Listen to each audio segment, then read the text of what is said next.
Hello good evening to all of you. कैसे हो dear students? I hope आप सभी लोग ठीक हो, तैयारी भी अच्छी चल रही होगी। गाइज आज की ये वीडियो बहुत ही ज़्यादा इंपॉर्टेंट होने वाली है, क्योंकि आज की इस वीडियो में मैं प्रीवियस टेस्ट यानी कल जो टेस्ट हुआ था आप लोगों का, उस टेस्ट पेपर का एक्सप्लेनेशन दूंगा और साथ ही साथ बहुत सारे क्वेश्चंस जो हैं आज की इस वीडियो में हम लोग करने वाले हैं। तो वीडियो को सबको अंत तक देखना है, और यदि आप लोग इस चैनल पे नए हो, पहली बार हो, तो इस चैनल को सब्सक्राइब कर लो और बेल आइकन को हिट कर लो। चलिए गाइज आज की क्लास को स्टार्ट किया जाए। तो गाइज क्लास ओवर हो जाने के बाद जितने भी स्टूडेंट जिन्होंने कल टेस्ट दिया था, तो आप लोग अपना स्कोर जरूर बताइएगा, ठीक है। पहले आप लोग क्लास कर लीजिए, ठीक है, फिर उसके बाद जो है सभी स्टूडेंट अपना स्कोर बताएंगे। तो जल्दी से आप लोग लाइव आ जाइए। जो जो स्टूडेंट लाइव आ गए हैं आप लोग अपने फ्रेंड दोस्तों के साथ शेयर कर दीजिए, ताकि आज की क्लास जल्दी से जल्दी स्टार्ट की जाए। तो चलिए गाइज आज की क्लास स्टार्ट करते हैं। चलिए देखिएगा, पहला क्वेश्चन है, what is the elevation of an aircraft based on, यानी एक विमान का ऊपर उठना किस पर आधारित है? गुरुत्वाकर्षण सिद्धांत पर, कूलामी नियम पर, टॉरिसिलिस सिद्धांत स्थिति पर, या बर्नौली सिद्धांत पर? तो जल्दी से सभी विद्यार्थी इस क्वेश्चन का आंसर करेंगे। क्वेश्चन है, एक विमान का ऊपर उठना किस पर आधारित है? जल्दी से बता दीजिए। तो वेरी गुड, यानी जिन भी स्टूडेंट ने आंसर ऑप्शन डी चूज़ किया है वो सही है, यानी जिन भी विद्यार्थी का आंसर ऑप्शन डी है बर्नौली सिद्धांत, तो वो सही है। हमेशा याद रखना कि एक विमान का ऊपर उठना ये किस सिद्धांत पर होता है? ये बर्नौली सिद्धांत है ना, यानी ये सिद्धांत बर्नौली के नियम पर आधारित होता है। अब बात कर लेते हैं यहाँ से विमान यानी हवाई जहाज की। तो एक क्वेश्चन आपके एग्जाम्स में पूछ लेता है कि हवाई जहाज है ना, हवाई जहाज का आविष्कार किसने किया? हवाई जहाज का आविष्कार किसने किया? आप सभी लोग को बताना है। क्वेश्चंस पूछ लेता है, क्वेश्चंस कभी कभी आ जाता है एग्जाम्स में, तो जल्दी से बता दीजिए हवाई जहाज का आविष्कार किसने किया? तो वेरी गुड, किसने किया? तो राइट बंधु कह लो या फिर राइट ब्रदर्स, है ना, राइट बंधु या फिर राइट ब्रदर्स, है ना। बेसिकली ये दो भाई थे, ठीक है, कहाँ के थे? अमेरिका के थे, जिन्होंने हवाई जहाज का आविष्कार किया, ठीक है। अब एक क्वेश्चंस आपके एग्जाम्स में और पूछ लेता है हवाई जहाज से रिलेटेड कि वायुयान है ना, हवाई जहाज के टायरों में कौन सी गैस का प्रयोग किया जाता है? ठीक है, जल्दी से बताइए। पहला ऑप्शन दे देता हूँ मैं आपको, हीलियम। चलिए दूसरा ऑप्शन मैं दे देता हूँ आपको, हाइड्रोजन।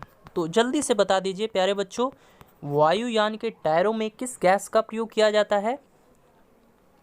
जल्दी से सभी विद्यार्थियों को बताना है, वायुयान के टायरों में किस गैस का प्रयोग किया जाता है? तो वेरी गुड, किस गैस का प्रयोग किया जाता है? तो हीलियम का, ठीक है, हीलियम गैस का प्रयोग किया जाता है।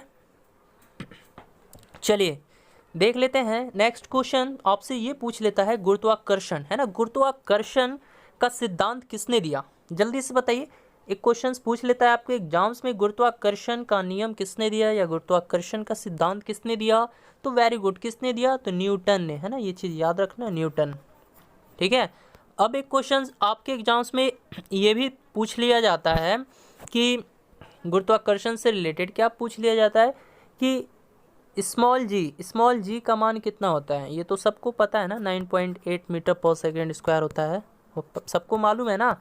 अब एक क्वेश्चन आपके एग्जाम्स में ये भी पूछ लेता है कि जैसे ही हम भूमध्य रेखा से उत्तरी ध्रुव पर जाते हैं तो जी का मान क्या होता है? यानी जैसे ही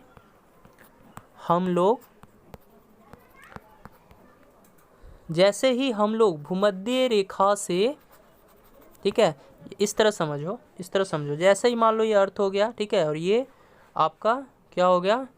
ये आपका हो गया इक्वेटर, है ना, भूमध्य रेखा। तो जैसे ही हम लोग भूमध्य रेखा से कहाँ जाएंगे? उत्तरी ध्रुव, है ना, यानी नॉर्थ पोल पे जाएंगे, तो जो स्मॉल जी का मान है वो क्या होगा? बताइए। जैसे ही हम लोग, मान लो ये अर्थ है, ठीक है, और ये इक्वेटर है, तो जैसे ही हम लोग भूमध्य रेखा यानी इक्वेटर से उत्तरी ध्रुव यानी नॉर्थ पोल पे जाएंगे, तो स्मॉल जी का मान क्या होता है? तो हमेशा याद रखना, इंक्रीज करता है, बढ़ जाता है, ठीक है, इंक्रीज करता है, जिसे बोल सकते हैं बढ़ जाता है। और अगर आपसे ये पूछे कि जैसे ही हम लोग, है ना, जैसे ही हम लोग उत्तरी ध्रुव से यानी नॉर्थ पोल से इक्वेटर की तरफ आएंगे, उस समय क्या होता है? जी का मान तो डिक्रीज हो जाता है, यानी घट जाता है। समझ में आ गया ना? क्वेश्चंस पूछ लिया जाता है आपके एग्जाम्स में। और एक क्वेश्चंस आपको एग्जाम्स में और पूछ लेता है सार्वभौमिक, है ना, सार्वभौमिक गुरुत्वाकर्षण स्थिर जी का मान क्या है? जल्दी से बताइए। सार्वभौमिक गुरुत्वाकर्षण स्थिर, है ना, स्थिर जी का मान क्या है? कैपिटल जी का मान क्या है? यानी कहने का मतलब है यूनिवर्सल ग्रेविटेशनल कांस्टेंट, है ना, यूनिवर्सल ग्रेविटेशनल कांस्टेंट का मान क्या होता है जी? तो वेरी गुड, हमेशा याद रखना क्या होता है, 6.673 इंटू 10⁻⁻11। ठीक है, ये चीज़ याद रखना, पूछ लिया जाता है आपके एग्जाम्स में। और इसका यूनिट क्या होता है ये भी आपसे पूछ लेगा, यानी यूनिवर्सल ग्रेविटेशनल कांस्टेंट सार्वभौमिक गुरुत्वाकर्षण स्थिर का जो यूनिट होता है क्या होता है, newton metre square by KG square, है ना, newton metre square by KG square होता है। यूनिट भी याद रख लेना, पूछ लिया जाता है आपके एग्जाम्स में। चलिए बढ़ते हैं नेक्स्ट क्वेश्चंस की तरफ गाइस। चलिए देखिएगा, सेकंड नंबर क्वेश्चन है, what should the fuse wire content, यानी फ्यूज तार में क्या होना चाहिए? उच्च प्रतिरोध, उच्च गलनांक, उच्च प्रतिरोध, निम्न गलनांक, निम्न प्रतिरोध, उच्च गलनांक, निम्न प्रतिरोध, निम्न गलनांक। तो जल्दी से इस क्वेश्चन का आंसर सभी विद्यार्थी देंगे। बहुत ही वीवीआई क्वेश्चन है ये, आप लोग इस पे स्टार लगा लीजिए। ऐसे क्वेश्चंस आपको एग्जाम्स में इजीली देखने को मिल जाते हैं। जल्दी से बताइए, फ्यूज तार में क्या होना चाहिए? तो वेरी गुड, यानी जिन भी विद्यार्थी ने आंसर ऑप्शन बी दिया है ना, उच्च प्रतिरोध, निम्न गलनांक, यानी हाई रेसिस्टेंस और लो मेल्टिंग पॉइंट, वो सही है। तो देखिए होता क्या है कि जो फ्यूज वायर होता है ना, फ्यूज तार जो होता है एक छोटा टुकड़ा होता है। फ्यूज वायर जो है एक तार का छोटा टुकड़ा होता है जो उच्च प्रतिरोधी यानी हाई रेसिस्टेंस क्षमता और कम मेल्टिंग पॉइंट यानी कम गलनांक, है ना, वाले पदार्थ से मिलकर बना होता है। और यही कारण है कि इस तार से अत्यधिक विद्युत धारा प्रवाहित की जाती है। तो ये ओवर हीटिंग के कारण ये आसानी से पिघल जाता है ना, समझ गए ना? तो इसका आंसर जो ऑप्शन बी हो जाएगा। चलिए बढ़ते हैं नेक्स्ट क्वेश्चंस की तरफ गाइस। चलिए देखिएगा, नेक्स्ट क्वेश्चन है गाइस, व्हाट शुड द, ये तो कर लिया था ना, तो क्वेश्चन हो गया है। ठीक है, देखिए यहाँ पर इंग्लिश में टाइपिंग मिस्टेक है, आप लोग हिंदी में पढ़िएगा। क्वेश्चन है, यूरोप की सबसे लंबी नदी है कौन सी है? पहला ऑप्शन है रोन, दूसरा ऑप्शन है राइन, तीसरा ऑप्शन है वोल्गा, चौथा ऑप्शन है डैन्यूब। तो जल्दी से बताइए, यूरोप की जो है सबसे लंबी नदी के बारे में क्वेश्चन पूछा गया है। तो सभी विद्यार्थी इस क्वेश्चन का आंसर करेंगे। तो जल्दी से बता दीजिए इस क्वेश्चन का आंसर क्या होगा। देखो मुर्गा भी बोल रहे हैं ना, तो सामने वाला तो परेशान करके रख दिया हमको। इसका मुर्गा इतना ना बोलता है डेली डेली, जब मैं बैठता हूँ तभी वो चिल्लाता रहता है। अब हमको जगह ही चेंज करना पड़ेगा। चलिए बताइए, तो यूरोप की सबसे लंबी नदी है कौन सी है? आप लोग ये मत समझना कि मैं मुर्गा पाला हूँ अपने घर, ऐसा कुछ नहीं है। एक्चुअली सामने क्या बताऊँ, छोड़ो यार, परेशान मैं आ गया हूँ यहाँ से, अब जगह ही चेंज कर दूंगा। चलिए बताइए, तो यूरोप की सबसे लंबी नदी कौन सी है? तो जी हाँ, वेरी गुड, यानी जिन भी विद्यार्थियों ने आंसर ऑप्शन सी यानी वोल्गा दिया है तो वो सही है। यानी यूरोप की जो सबसे लंबी नदी है वो वोल्गा नदी है। अब एक दो क्वेश्चंस और पूछ लेता है नदी से रिलेटेड, है ना। इंटरनेशनल पे जब क्वेश्चंस पूछता है, इंटरनेशनल लेवल का क्वेश्चन जब नदियों के ऊपर पूछा जाता है तो आपसे ये डायरेक्ट पूछ लेगा कि लंदन जो है, लंदन शहर किस नदी के किनारे बसा है? तो क्या आप लोग बता सकते हैं लंदन शहर जो है किस नदी के किनारे बसा है? चलिए मैं देखता हूँ कौन कौन स्टूडेंट आंसर देते हैं। लंदन किस नदी के किनारे बसा है? बताइए, लंदन जो है शहर किस नदी के किनारे बसा है? चलिए ऑप्शन देता हूँ, पहला टेम्स, दूसरा मैं दे दिया आपको सीन। तो जल्दी से बता दीजिए बच्चों इसका आंसर क्या होगा। लंदन किस नदी के किनारे बसा है, टेम्स या सीन? जल्दी से बताइए, दो ऑप्शंस मैं आप लोग को दिया हूँ, पहला ऑप्शन है टेम्स, दूसरा ऑप्शन है सीन। तो वेरी गुड, यानी जिन भी विद्यार्थियों ने आंसर टेम्स दिया है वो सही है। ठीक है। तो लंदन जो शहर है वो किस नदी के किनारे बसा है, तो टेम्स नदी के किनारे बसा है। बात कर ले सीन नदी की, है ना, तो पेरिस जो शहर है वो किस नदी के किनारे बसा है, तो सीन नदी के किनारे बसा है। अब यहाँ से इंडिया के बारे में भी पूछ लेता है क्वेश्चन कि भारत की जो है सबसे लंबी नदी कौन सी है। ये तो बताने का जरूरत नहीं है, लेकिन फिर भी आप लोग बताओ, क्योंकि यहाँ पर बहुत से नए स्टूडेंट हैं जो शायद नहीं जानते होंगे। तो भारत की जो सबसे लंबी नदी है कौन सी है जी, भारत की सबसे लंबी नदी जो है वो गंगा नदी है। ठीक है, ये तो आप लोग जानते थे। अब आप लोग ये बताओ कि गंगा नदी की जो लंबाई है वो कितनी है। गंगा नदी भारत की तो सबसे लंबी नदी है ना, लेकिन इसकी अब लंबाई बताइए आप लोग, जल्दी से बताइए गंगा नदी की लंबाई कितनी है जी। तो वेरी गुड, कितनी है, तो 2525 है ना, 2525 किलोमीटर की इसकी लंबाई है। और इसी गंगा नदी को बांग्लादेश में किस नदी के नाम से जाना जाता है, तो ये भी आप लोग याद रखिएगा, पद्मा नदी, है ना, पद्मा नदी।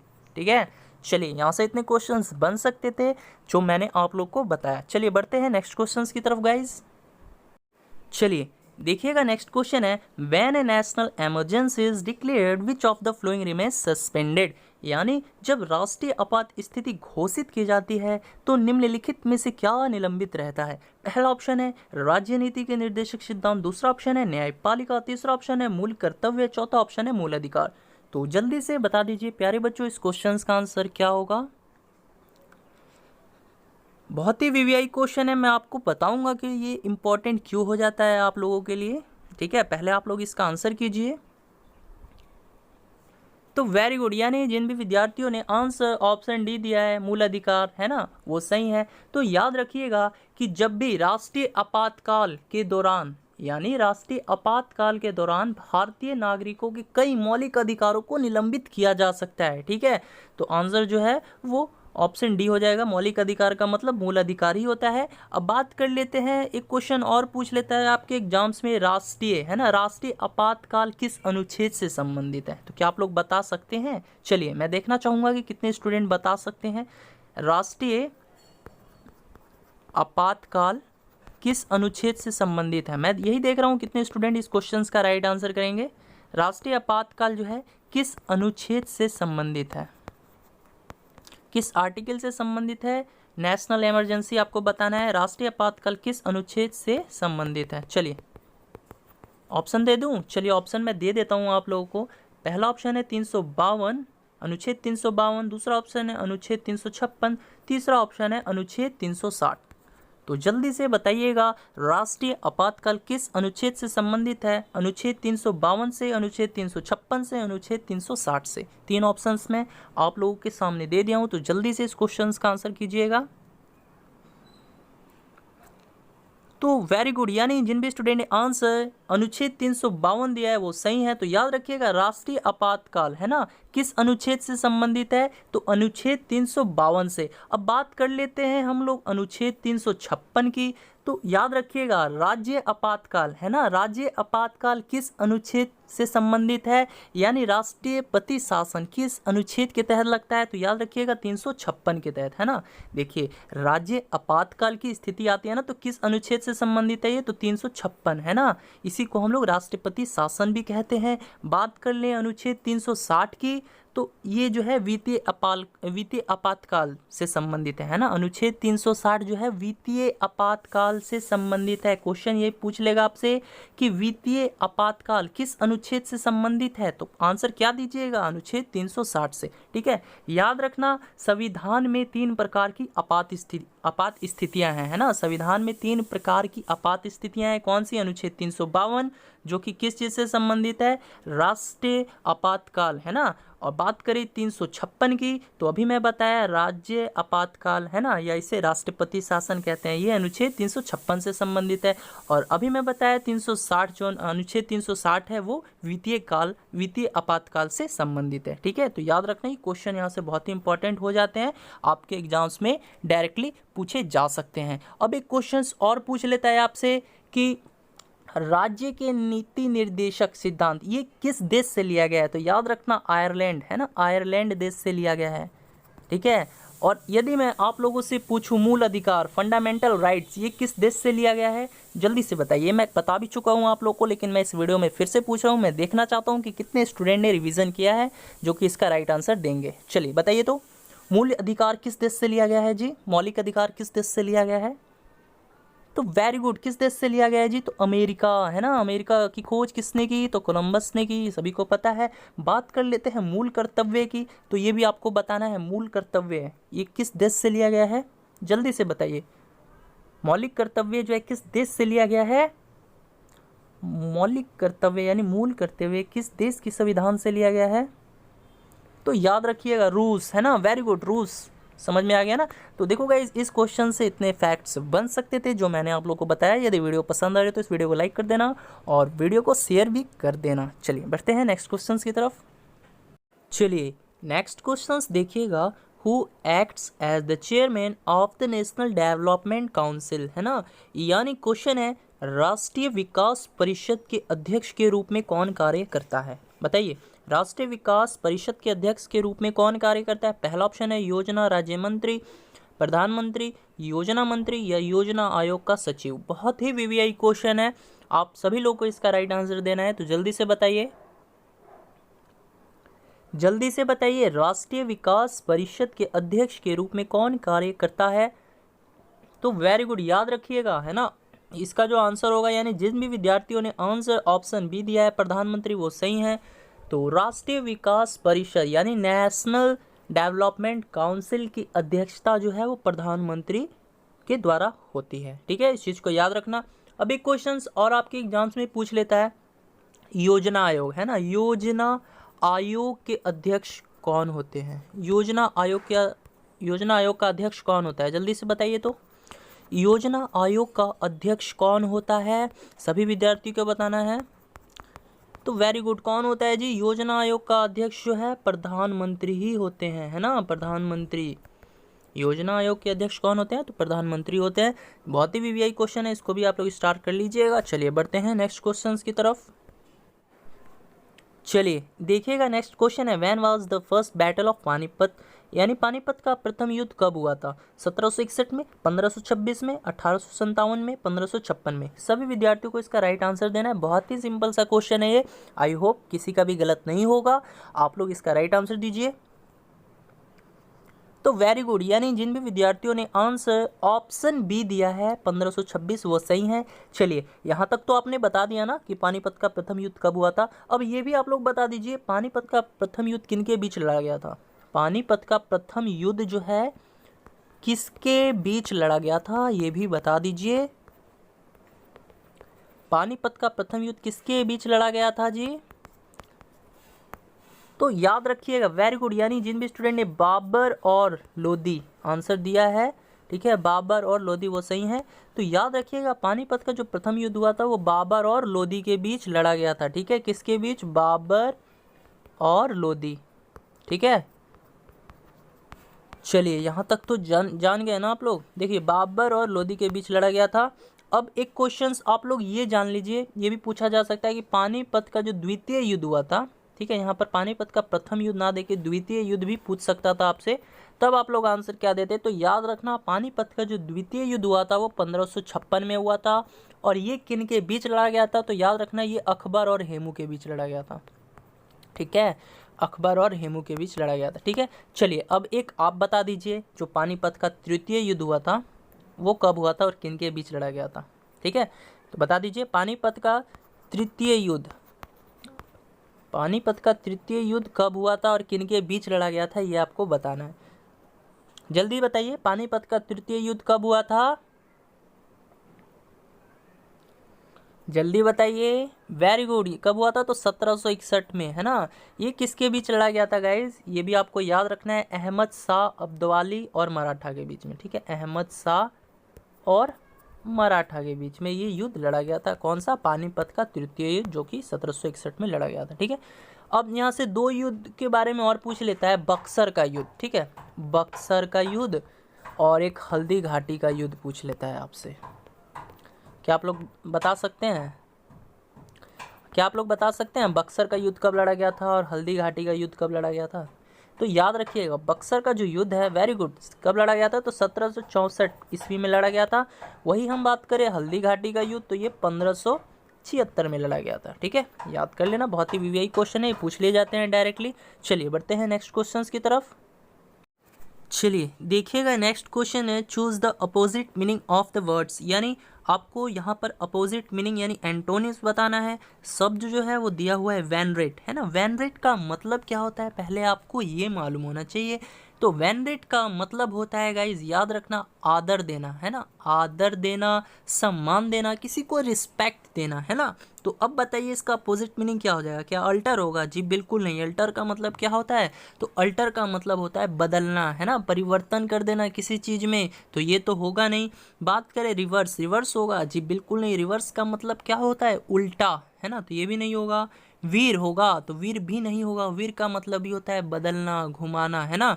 तो क्या इसका एब्यूज़ होगा? जी हाँ, एब्यूज़ जो है इसका राइट आंसर हो जाएगा, क्योंकि एब्यूज़ का मतलब क्या होता है आप सभी लोग को मालूम है। क्या होता है? बुरा बर्ताव करना, गाली गलौज करना, है ना, दुर्वचन का प्रयोग करना। तो वेनरेट का मतलब सम्मान देना, आदर देना, रिस्पेक्ट करना, और एब्यूज़ का मतलब गाली देना, दुर्वचन देना, है ना, बुरा बर्ताव करना। तो ये जस्ट इसका एंटोनिम्स हो जाएगा, अपोजिट मीनिंग हो जाएगा। तो ऑप्शन बी जो है आपका राइट आंसर हो जाएगा। चलिए बढ़ते हैं नेक्स्ट क्वेश्चन की तरफ। देखिएगा नेक्स्ट क्वेश्चन है वैग। वैग का मतलब क्या होता है? तो ये आपको मालूम होना चाहिए। वैग का मतलब होता है अस्पष्ट। क्या होता है? अस्पष्ट, है ना, जिसको आप लोग बोल सकते हो धुंधला, है ना, वो अप्रकट है, अप्रकट भी बोल सकते हो। ठीक है, नॉट क्लियर जिसको बोलते हो ना, नॉट क्लियर, अस्पष्ट है, एकदम धुंधला सा है, तो यही इसका मतलब हो जाएगा। तो आइए देखते हैं इसका एंटोनिम्स यानी अपोजिट मीनिंग क्या होगा। इंटेलिजेंट होगा? जी नहीं, इंटेलिजेंट का मतलब तेज होता है, तो यहाँ इसका कोई लेना देना नहीं। रिक्वायर्ड होगा? जी बिल्कुल नहीं। रिक्वायर्ड का मतलब क्या होता है? ज़रूरत होता है, ये भी नहीं होगा। डिस्टेंट होगा? जी बिल्कुल नहीं। डिस्टेंट का मतलब क्या होता है? दूरी, है ना, तो ये भी जो है नहीं होगा। दूरी या दूरी बोल सकते हो। क्लियर होगा? तो जी हाँ, क्लियर जो है इसका राइट आंसर हो जाएगा, क्योंकि क्लियर का मतलब क्या हो जाएगा? स्पष्ट हो जाएगा, है ना, प्रकट हो जाएगा, है ना। तो इसका जो है राइट आंसर क्या हो जाएगा? ऑप्शन डी हो जाएगा, यानी वेग अस्पष्ट, क्लियर स्पष्ट। ठीक है, चलिए बढ़ते हैं नेक्स्ट क्वेश्चन की तरफ गाइज। चलिए गाइज देखते हैं नेक्स्ट क्वेश्चन है। गाइज ये जो टाइप है ना क्वेश्चंस का, बहुत ही ज़्यादा वीवीआई टाइप है। ठीक है, क्योंकि आपके एग्जाम्स में पास एवं फेल संबंधित प्रश्न जो है वो पूछ लिए जाते हैं। ठीक है, स्टूडेंट के ऊपर कि हाँ भाई ये इतना परसेंट लाता है, फेल हो जाता है, पास हो जाता है, यानी ऐसे टाइप के क्वेश्चन जो है आपके एग्जाम्स में देखने को मिल जाएंगे। तो मैं आप लोग को यही कहना चाहूँगा कि इस टाइप के जितने भी क्वेश्चन हैं आप लोग इस पर अच्छे से प्रैक्टिस कर लीजिएगा। ठीक है, और सॉरी गाइज, कल का जो टेस्ट हुआ था आप लोगों का, उसमें इंग्लिश वाले सेक्शंस में यानी 9 नंबर और 10 नंबर क्वेश्चन में कहीं कहीं एरर था। ठीक है, मैं बाद में देखा, तो इसके लिए सॉरी। इसीलिए मैंने ये वीडियो में इस क्वेश्चंस को रखा है ताकि आप लोग अच्छे से समझ जाओ। ठीक है, एक्चुअली हिंदी में कुछ और ही था, इंग्लिश में कुछ और ही था, डिजिट का बस वो था, चक्कर था। ठीक है, तो आप लोग इस वीडियो से समझ लेना। ठीक है, मैं इस क्वेश्चंस को कैसे सॉल्व करता हूँ। चलिए देखते हैं, क्वेश्चन है a student score 29% and failed by 6 marks. Another student got 43% marks, which is 8 more than the minimum marks to pass. So what is the total number of marks in the exam? है ना, यानी total number of marks पूछा गया है, परीक्षा में कितना प्राप्त किया। तो चलिए एक बार देखते हैं क्वेश्चंस हिंदी में क्या कहता है। क्वेश्चन है, एक विद्यार्थी को 29% अंक प्राप्त हुआ और वह 6 अंकों से फेल हो गया। एक अन्य विद्यार्थी 43% अंक प्राप्त किया, जो कि उत्तीर्ण होने के लिए न्यूनतम अंक से 8 अधिक है। तो परीक्षा में कुल अंकों की संख्या कितनी है ना। तो हम लोग मान लेते हैं परीक्षा में कुल अंकों यानी कुल संख्या, कुल अंक बोल लो, कुल अंक जो है वो क्या है? 100% है। ठीक है, यानी यहाँ से हम लोगों ने ये मान लिया कि परीक्षा में कुल अंक जो है वो कितनी है? तो 100% है। ध्यान रखना, कुल अंक हम लोगों ने 100% मान लिया है। अब क्या बोलता है, क्वेश्चंस को पढ़ो फिर से। क्वेश्चन बोलता है एक विद्यार्थी जो है 29% अंक प्राप्त किया। ठीक है, 29% अंक ये प्राप्त करता है, और क्या बोलता है, वह 6 अंकों से फेल हो गया।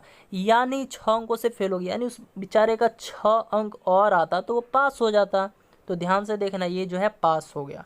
ठीक है, इसको मैंने पास करवा दिया। ठीक है, अब कैसे पास करवाया देखिए, ध्यान से समझिएगा।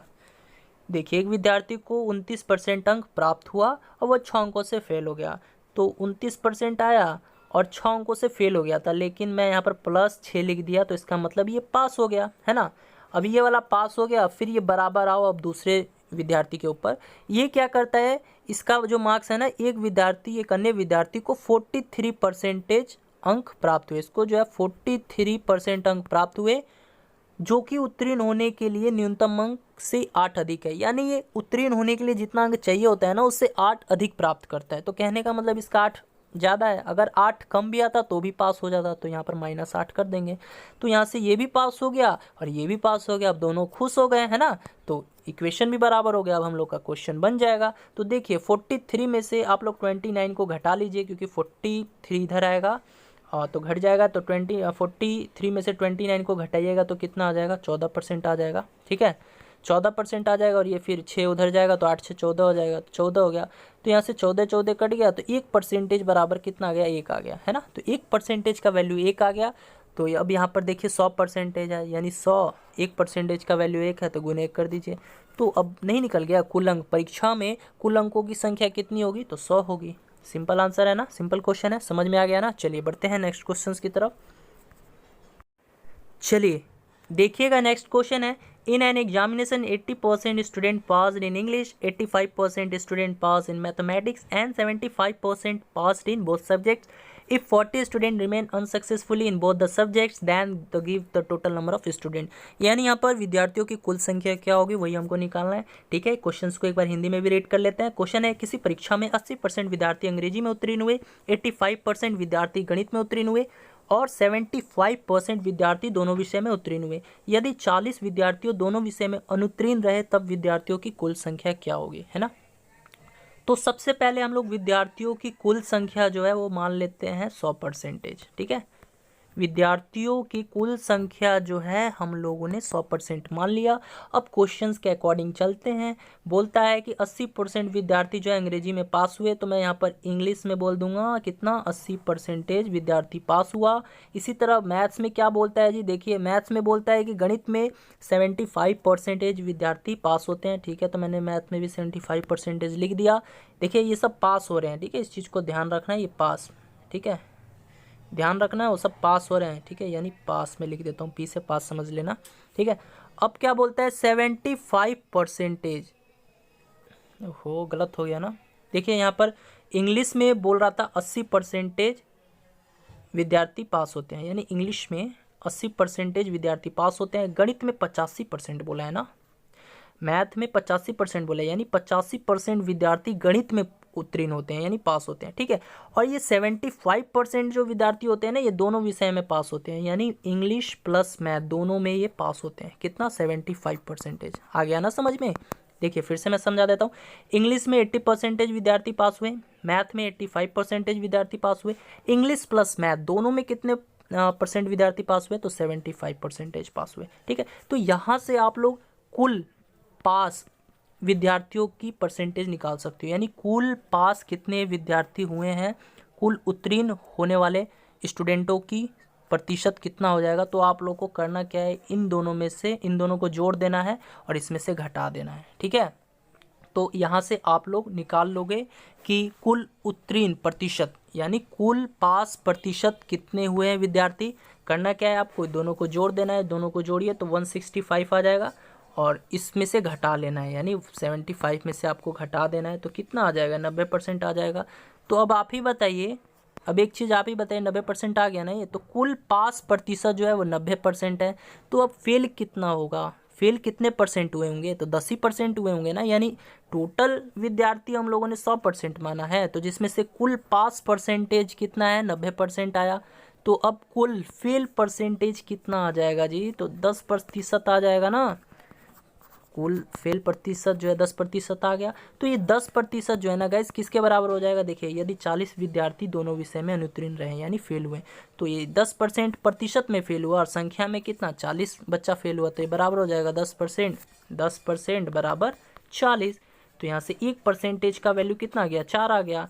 और टोटल विद्यार्थियों की संख्या हम लोगों ने क्या माना था, 100x माना था ना। तो 100, अब एक परसेंटेज का वैल्यू रख दीजिए, कितना है, 4 आया, तो 100 × 4 यानी 400। ठीक है, तो विद्यार्थियों की कुल संख्या कितनी होगी, 400 हो गई। तो ऑप्शन ए जो है आपका राइट आंसर हो जाएगा। मुझे इसलिए टाइम लगा क्योंकि मैंने आपको स्टेप बाय स्टेप समझाया। ठीक है, जिनको फिर भी दिक्कत है वो वीडियो रिपीट करके देख लीजिए, आपको समझ में आ जाएगा, आपका कॉन्सेप्ट क्लियर हो जाएगा। ठीक है, तो गाइस जैसा कि आप सभी लोग जानते हो, कल आपका टेस्ट हुआ था और मैंने आप लोगों को कहा था कि आप लोग अपना स्कोर कार्ड जो है मुझे कल के क्लास में भेजिएगा। तो जल्दी से बताइए किस किस स्टूडेंट का कितना मार्क्स आया है, मैं देखना चाहता हूँ।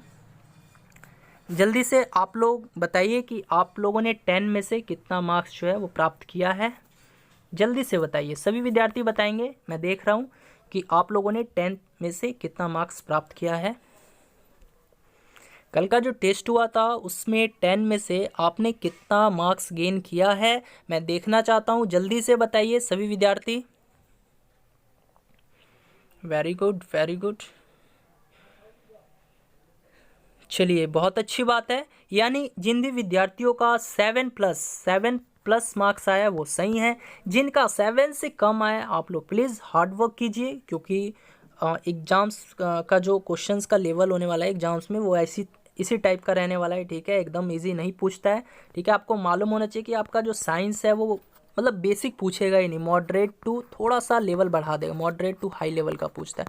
तो बेसिक तो सब कर लेंगे ना, तो कंपटीशन कहाँ से क्रिएट हुआ वहाँ पर। मान लीजिए बेसिक तो आप भी कर लीजिएगा, हम भी कर लेंगे, वो भी कर लेगा, तो बेसिक तो सब कोई कर लेता है। मेन जो है वो कंपटीशन कहाँ क्रिएट हो जाता है, जब क्वेश्चंस का लेवल थोड़ा सा हाई कर दिया जाता है, तो वहाँ पर पता चल जाता है कि आपका लेवल क्या है। ठीक है, तो आप लोग अच्छे से तैयारी कीजिए। चलिए मिलते हैं नेक्स्ट वीडियो में। आज की इस वीडियो में इतना ही। यदि वीडियो पसंद आई हो तो इसको लाइक कर देना, और चैनल पे नए हो तो चैनल को सब्सक्राइब कर देना।